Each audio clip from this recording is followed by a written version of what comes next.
Brad, how tough will this fixture be? I'm thinking going out to Munster, given the emotion that might be sort of swirling around that place.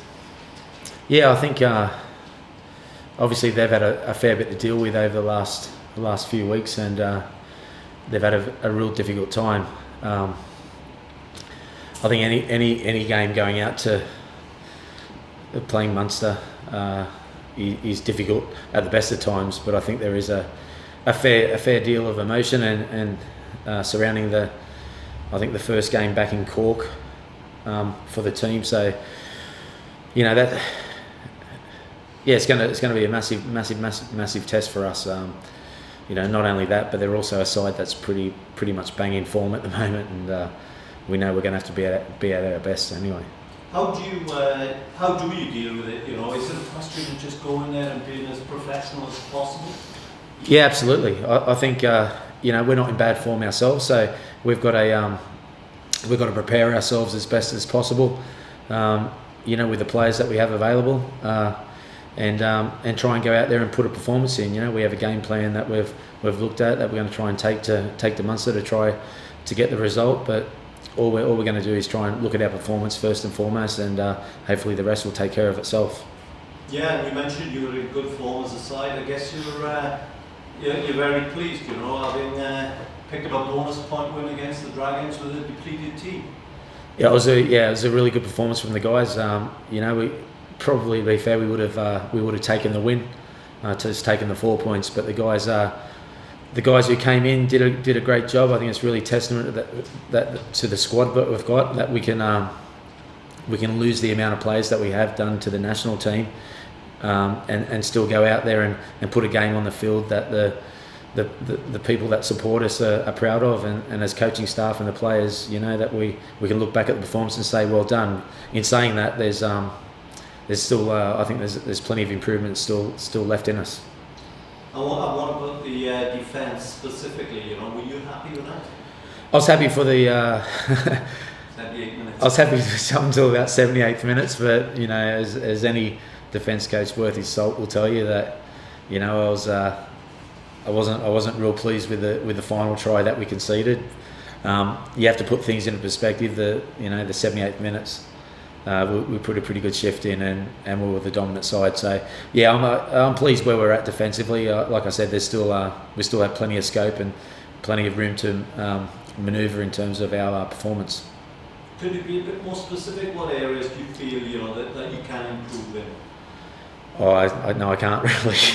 I don't want to be too specific, but every day we come into training, we try and improve and tweak things. There was areas of the game, both from an attack perspective that we've looked at, from a defence perspective, and a set piece that we're always looking to try to get the perfect performance, and we try to, as a coaching group, give an environment in which the players can have that scope in which they can improve their game. So there's definitely a couple of areas we're going to have to tidy up for the Munster trip, because like I said, they're probably the form side in the competition.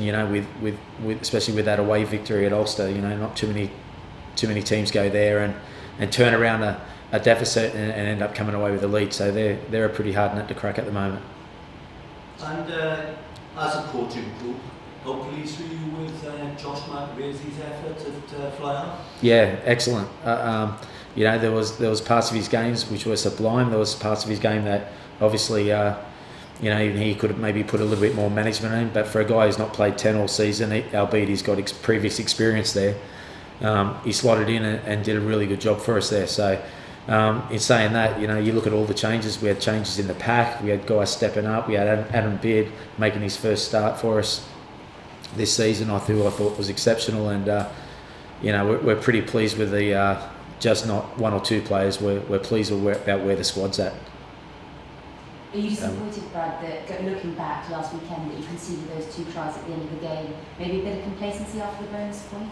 I think there was a case of maybe a little bit of both. Maybe at 78th minute, we thought the game was done. I think there's a couple of things that come into the equation where there was a match fitness from a few guys who haven't played a lot of rugby. So it was, even though the scoreline was blown out at 35-3 at one stage, to be honest, it was a pretty tough test. All the players had pulled up fairly sore from the game, and Dragons definitely put a shift in physically on us. So it was a massive effort from our squad, and I think the final couple of tries came from a result of that, the effort that we put in the 78.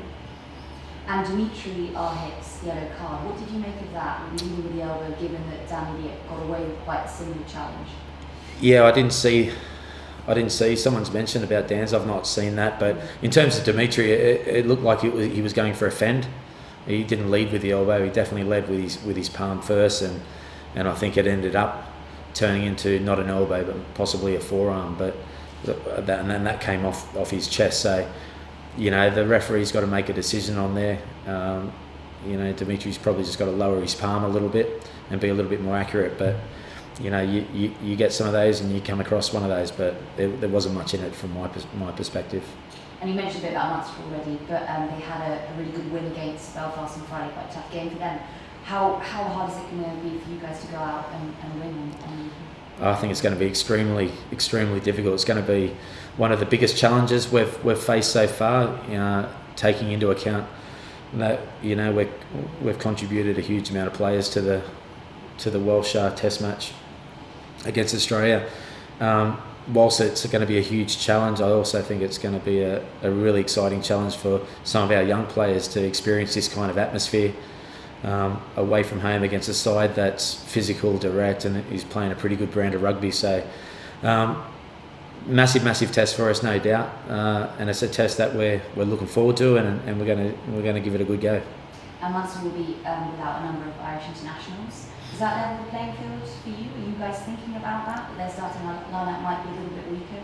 I personally haven't looked at it. I just know that they were probably missing a few on against Ulster as well, and they managed to put a shift in. I think playing them at home at any stage of the season is always going to be difficult, and I think what we have to do is get our house in order, pitch up with the right physical intent, pitch up with the right emotional intent, and get amongst it early on. I think it's a challenge that we're looking forward to it.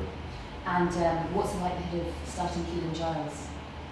I think it's not at my level, but I think Steve's in contact with the Welsh coaches, so hopefully there's some pretty decent conversations going around that. We might get one or two players back, but at this stage, we're just looking at preparing the squad that we've got here at Llandarcy and preparing them for what's going to be a huge game. And on that, is there any news from WRU of any unused internationals being released for the weekend, or do you not have it? No. I've checked my phone and there's no missed calls. So. Okay, well, it's good. No. So, but I'm sure there's conversations taking place, and if we get one or two players back, three players back, well, great. I tell you what, if we don't get anyone back, well, that's great. It's going to be a huge challenge for us, and it'll be a massive learning curve for us as a group of players. And with Justin Tipperick in line to start against Australia, with Sam Wilton being released for the Boost, that must be fantastic for you to see. I watched him from afar, and I've been able to work with him close up. And again, I think I said it about 4 or 5 weeks ago. He's one of the best sevens I've worked with in terms of just his diligence to the game, his defensive work, the way he leads the team around the park when he doesn't have the ball. But I think the way he links the forwards and backs together, and his handling of the ball and link play is second to none. So I really hope he starts. I really hope he gets the ball in the wide open spaces, but what he does in the tight is just as important. With Adam Beard, he made a favourable impression. Yeah, absolutely. He's a young kid. He was taking responsibility for the line-outs. I know there's areas of his line-out that he's going to improve on. I think it was a great experience for him in terms of being exposed at that level in a local derby, and he's going to get better for it. So there was definitely some nice touches from I want to call him a kid, but he's a big kid, isn't he? But he's he's heading in the right direction, and we just got to, like with anyone with our young players, including Keelan, we just want to make sure that they're technically sound players and look at the nitty-gritties of the game first and foremost, and keep developing them in the right way. Yeah, and last question really from me. Sam Parry, do you feel he'll have a little bit of a point to prove perhaps this week? After being passed over by Wales, people had been tipping him for a bit of a caller. I don't know.